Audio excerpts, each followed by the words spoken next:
10 signs you might be undervaluing yourself without realizing it. Let me ask you something. Have you ever walked away from a conversation, a job, a relationship, or even just a regular day feeling like you gave so much, but got so little in return? Like somehow, without even realizing it, you've become the person who always puts others first, who shrugs off compliments, who settles for good enough, when deep down, you know you deserve more? You're not alone. And I mean that. Most of us have been there at some point, stuck in a cycle of undervaluing ourselves without even knowing it. And the worst part, it doesn't always show up in obvious ways. It sneaks in, through the way you talk to yourself, the way you hesitate to ask for what you need, the way you convince yourself that what you have is all you'll ever get. But here's the truth. You are worth so much more than you're giving yourself credit for. So today, we're going to talk about 10 signs you might be undervaluing yourself without realizing it.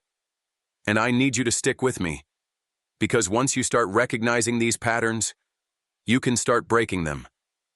This isn't just another self-help list.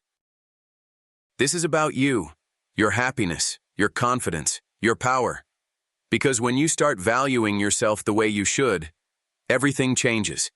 If any of this hits home already, take a deep breath, hit that like button, and let's get into it. Part 1. What is self-worth, and why does it matter? All right, let's start with something simple but incredibly important. Self-worth. What is it, really?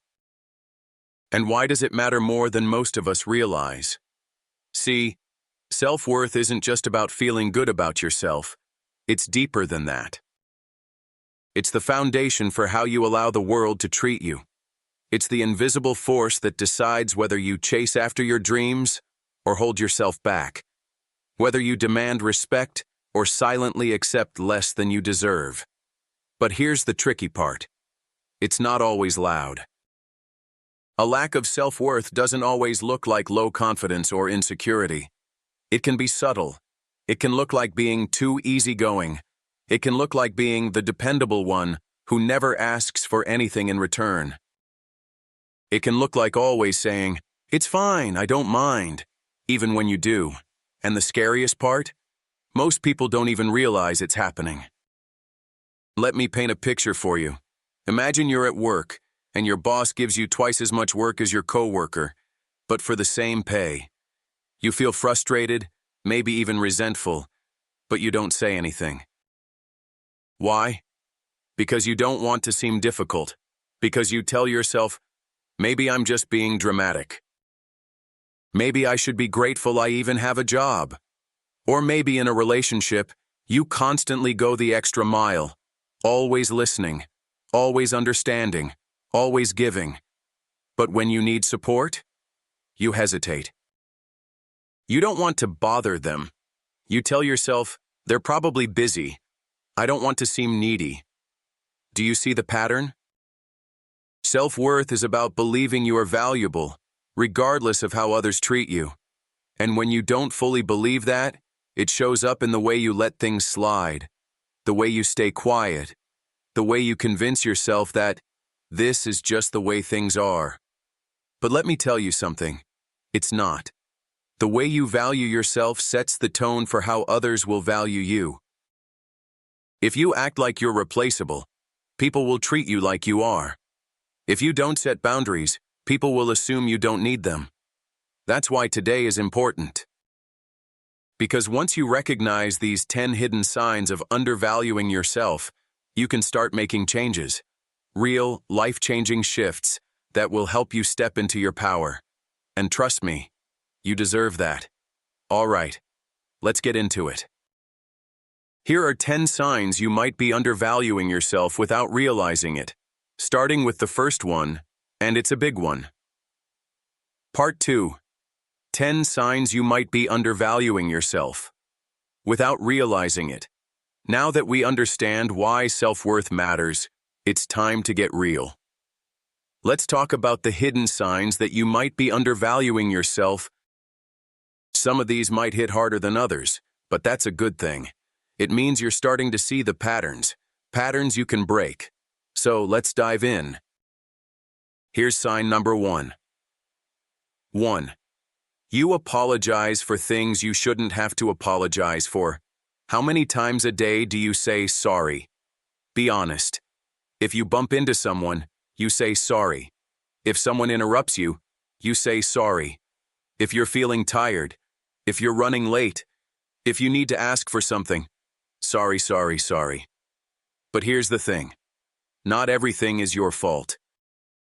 And not everything requires an apology. When you constantly apologize, you're subconsciously sending a message, not just to others, but to yourself. You're reinforcing the idea that you're a burden, that your presence is an inconvenience, that you need to shrink yourself to make space for everyone else. And let me tell you right now, that's not true. You have just as much right to take up space as anyone else. You don't need to apologize for existing, for expressing yourself, for asking for what you need. How to fix it? Start noticing when you say sorry out of habit. Replace it with thank you when possible. Instead of sorry for being late, try thank you for waiting for me. Ask yourself, did I actually do something wrong? If not, don't apologize. This one small change can shift the way you see yourself, because you deserve to exist without guilt. 2. You feel guilty. When you take time for yourself. Let me ask you something. When was the last time you did something just for yourself? Not for your job, not for your family, not because you had to, but just because it made you happy?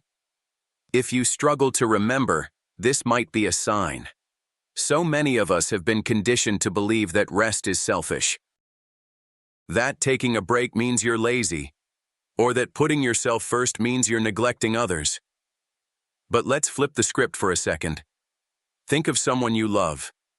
Maybe a friend, a sibling, or even your own child. Would you ever tell them they don't deserve rest? That they should feel guilty for taking care of themselves? Of course not. So why do you say it to yourself? Taking time for yourself isn't selfish, it's necessary.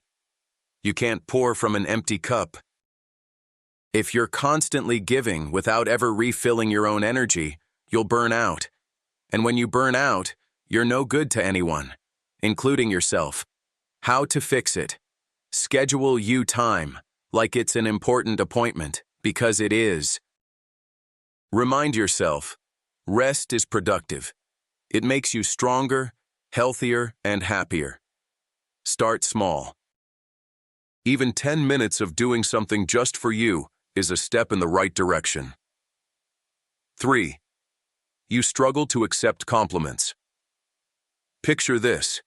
Someone tells you, "Wow, you did an amazing job on that project." What's your first reaction? Do you smile and say, "Thank you"? Or do you deflect? "Oh, it was nothing. I just got lucky. Anyone could have done it." If that sounds like you, here's the hard truth. You might be undervaluing yourself. See, when you brush off compliments, what you're really saying is, "I don't deserve that recognition." And over time, that mindset eats away at your self-worth. But here's the truth. You do deserve it. You worked hard, you put in effort, you showed up. And that deserves to be acknowledged, not just by others, but by you. How to fix it? Next time someone gives you a compliment, just say, "Thank you." Nothing more, nothing less. Resist the urge to downplay your achievements. Start keeping a compliment journal. Write down the nice things people say about you. Revisit it whenever you need a confidence boost. Your achievements matter. Own them. 4. You constantly seek external validation. Do you ever feel like you need approval to feel good about yourself? Maybe it's through social media, checking how many likes or comments you get. Or maybe it's in real life, always needing someone to confirm that you're doing the right thing before you believe it yourself. Here's the problem with that. When your self-worth depends on external validation, it will never be stable. Because no matter how much validation you get, it will never be enough. There will always be a moment of doubt, a time when you don't get the reaction you hoped for, and suddenly, your confidence takes a hit. How to fix it? Validate yourself first. Instead of asking, "Was that good enough?" try telling yourself, "I did my best," and that's enough. Reduce social media use if it's affecting your self-esteem. Remind yourself, your worth isn't determined by other people's opinions. You don't need permission to be valuable. You already are. 5. You settle for less than you deserve. This one is tough. Settling can happen in so many ways. Staying in a job that drains you, accepting relationships that don't fulfill you, tolerating disrespect because you don't want to make waves. But here's the thing. You teach people how to treat you. If you keep accepting less than you deserve, people will keep giving you less. I know change is scary. I know asking for more, whether it's a raise, better treatment, or just respect, can feel uncomfortable. But discomfort is temporary. Settling is forever. How to fix it? Start recognizing your own standards. What do you really want? What do you really deserve? Set boundaries. Say no when something doesn't serve you. Trust that you are worthy of more, because you are. 6. You avoid conflict to keep the peace. How many times have you swallowed your feelings just to keep the peace? You're upset, but you don't say anything. You disagree, but you nod along anyway. You feel disrespected, but instead of speaking up, you tell yourself, "It's not worth the fight." But here's the hard truth. Every time you silence yourself to avoid conflict, you're telling yourself that your voice doesn't matter. And that's a dangerous habit. Conflict isn't always bad. In fact, healthy conflict is necessary. It's how relationships grow. It's how you set boundaries. It's how you stand up for yourself. But when you're so afraid of making waves that you let people walk all over you, that's not peace. That's self-abandonment. How to fix it? Start small. If you're uncomfortable with confrontation, practice speaking up in low-stakes situations first. Remind yourself, disagreeing doesn't mean being disrespectful. You can stand your ground without being aggressive. Ask yourself, if I stay silent, will I resent this later? If the answer is yes, speak up. Your voice matters. Use it. 7. You compare yourself to others. Too often, let's be honest, we all compare ourselves to others. It's human nature. But in today's world, where social media constantly shoves perfectly curated lives in our faces, comparison has become toxic. You scroll through Instagram and suddenly, your life doesn't feel like enough. Someone else has a better job, a better body, a better relationship, a better everything. And just like that, you start shrinking. You start doubting yourself. But here's what you need to remember. What you're seeing isn't the full story. People don't post their failures, their self-doubt, their bad days. You're comparing your behind the scenes to their highlight reel. And that's not fair to you. How to fix it? Limit social media if it's making you feel worse about yourself. Shift your mindset. Instead of, "They're better than me," try, "If they can do it, so can I." Celebrate your own progress. You're not in competition with anyone but yourself. You are on your own unique journey. Stop measuring it with someone else's ruler. 8. You have trouble saying no. If the thought of saying no makes you uncomfortable, you're not alone. So many of us have been conditioned to be people pleasers, to say yes, to be agreeable, to be nice. But here's the reality. Every time you say yes to something you don't want, you're saying no to yourself.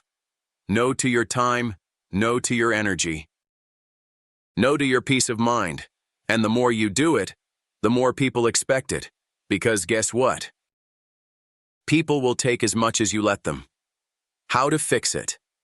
Start practicing saying no in small ways. You don't have to explain or justify it. Remember, no is a complete sentence. You don't owe anyone an excuse. Ask yourself, if I say yes to this, what am I sacrificing? If the answer is your mental health, your time, or your well-being, say no. You don't exist to please everyone. Prioritize yourself too. 9. You don't advocate for yourself in the workplace or in relationships. Let me ask you this. Have you ever done extra work without asking for credit? Have you ever stayed silent when you deserved a raise, hoping someone would just notice your hard work? Have you ever avoided asking for what you need in a relationship because you didn't want to seem needy? If so, you're not alone. But here's the truth. People don't just hand out what you deserve. You have to ask for it. And I get it. Asking for what you deserve is scary. It makes you feel vulnerable. But if you don't advocate for yourself, who will? How to fix it? At work, document your achievements. When it's time for a raise or promotion, come prepared with proof. In relationships, communicate your needs. The right people will respect them. Remind yourself, advocating for yourself isn't selfish, it's necessary. Your worth isn't something people should have to notice. Own it. Speak up for it. Demand it. 10. You don't celebrate your achievements. Let's talk about this last one, because it might be the most important of all. When was the last time you celebrated yourself? Not just for the big things, but for the little wins. For showing up, for growing, for making it through a tough day. Because if you don't take a moment to recognize your own achievements, who will? You deserve to be proud of yourself. But so many of us downplay our own progress. We think, it's not a big deal. We move on to the next thing without stopping to acknowledge how far we've come. And that slowly erases your sense of self-worth. How to fix it? Start writing down your wins, big or small. Take a moment to appreciate yourself, just like you would for a friend. Remind yourself, you've come a long way. And that deserves to be celebrated. Give yourself the credit you deserve. You've earned it. Conclusion. It's time to start valuing yourself. All right, let's take a deep breath. We just went through 10 powerful signs that you might be undervaluing yourself. Signs that, until now, you may not have even realized were holding you back. So, what now? Here's the truth. Awareness is the first step. The fact that you're here, that you're thinking about this, that you're recognizing these patterns, that alone is a sign that you're ready for change. And that's powerful. But awareness alone isn't enough. Now it's time for action, because no one else is going to do this for you. No one is going to walk into your life and suddenly give you the confidence, the respect, the self-worth that you've been waiting for. That has to come from you. And I know that might sound overwhelming, but here's the good news. You don't have to fix everything overnight.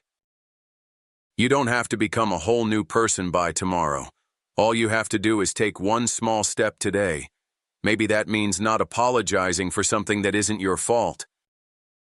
Maybe that means saying no when you really don't want to say yes. Maybe that means speaking up for yourself when you'd normally stay silent. Or maybe it just means looking in the mirror and reminding yourself that you are worthy, because you are. Start there. One small step at a time. And here's my promise to you. The more you practice valuing yourself, the more natural it will become. The more you set boundaries, the more you'll realize that the right people will respect them. The more you celebrate your achievements, the more confident you'll feel in your abilities. And before you know it, you'll start to see yourself the way you should have all along. As someone who is valuable, capable, and deserving of more. Because you are. Before you go, if this message resonated with you, I want to hear from you. Drop a comment below and tell me, which of these signs felt the most real for you? Which one are you ready to change starting today? And if this video helped you, hit that like button and share it with someone who needs to hear this. Because we all deserve to be reminded of our worth. Sometimes we just need a little push to see it for ourselves. And finally, if you haven't already, subscribe for more content like this. Because this journey of self-worth, it's ongoing, and I'll be here to remind you every step of the way. Until next time, remember who you are and never settle for less than you deserve.